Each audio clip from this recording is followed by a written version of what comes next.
Guys, so we've been talking a lot about Robinhood, whose ticker is HOOD. But we have not been looking at Webull. Now, Webull went public earlier this year, and I finally got an alert that it was back close to its IPO lows. Now, Webull hit almost $80 when they went public, and they are all the way back down under $10. And so I want to take you guys to the charts because we are in a pretty nice spot. But there's two things I want you to really watch for on this one, okay? For one, we have no data at the bottom below 954 when we rule. So therefore, playing the downside, it could be a little bit risky, but if it breaks below their IPO low, then there's a high chance it could come down, but there's no levels down there for us to go by to set targets. Now, I would likely say, and that second thing is that if it does break below that, allow a breakout to happen back above to ride it back up now that we have kind of shifted back above that heavy support level down there and see what happens.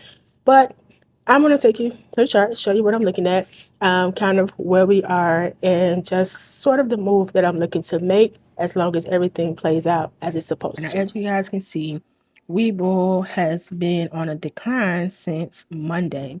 Okay, so this thing was sitting up at $12 on Monday, and as of today, we are officially down to where we closed out on today at $9.57. Now, this is why I want you guys to keep it on your radar because we are in a really, really nice spot right now. So I'm going to take this and I'm going to go to the daily time frame and I am going to mark up this little area right here.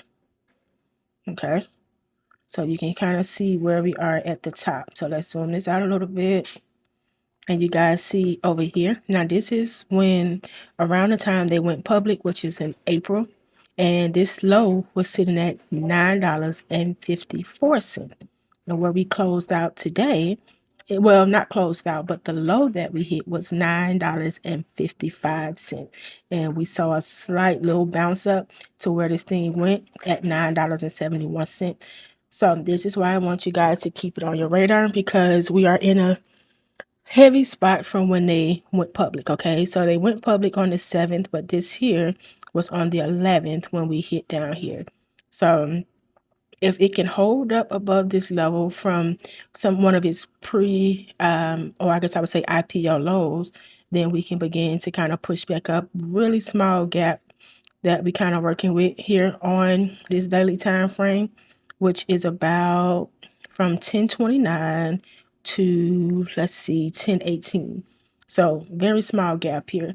But if it holds up, I will potentially be looking to make a move on this one as a low risk trade to get in, set a target for this little gap fill here, probably sell just off one contract and then keep the others as runners and make this like $11.99 area as my next target. As you can see, we kind of came down here and for days we have not been able to get back over this level right here.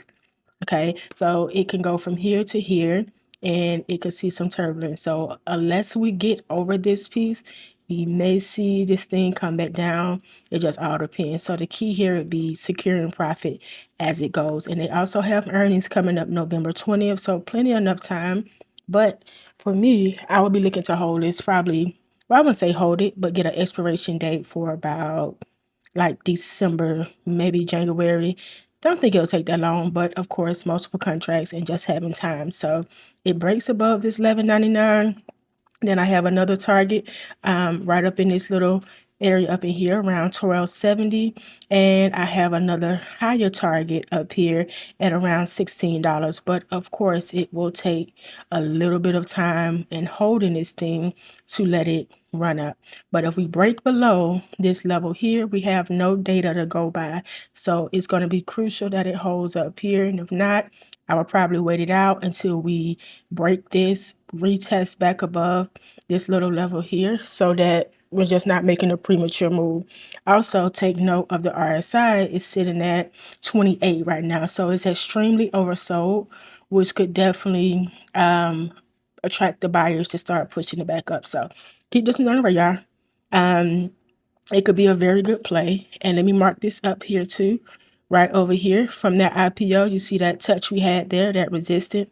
It played support again. It played support here as well, held up above, and that is why I set this as a first major target for me on getting out of those first set of contracts. And that's that. So keep Webull on your radar. If you do decide to get into a play and you decide to get into puts below that level, make sure that you're not overstaying your welcome, because you don't have any real targets to go by. But in my opinion, I say play it safe, especially with this being such a low risk trade. And if you decide to get into it, I highly recommend you having time on your side. I would be looking at least a December expiration to give it time to pan out and to sell contracts as all of my upside targets will be hit. But if you do play this thing to the bottom, play it safe, take profit if you have it, and don't stay too long, because we don't know where a reversal may be coming in, and we don't really have anything to pinpoint as where this thing could stop dropping and start pushing back up. So hope this is a good play for you, especially if this is your first play. It can be done with as little as $50, kind of depending on what that option chain looks like when it resets on tomorrow. So definitely low risk, a good one to get your feet wet. Just be sure that you have time on your side. With that, I will see you guys in the next one.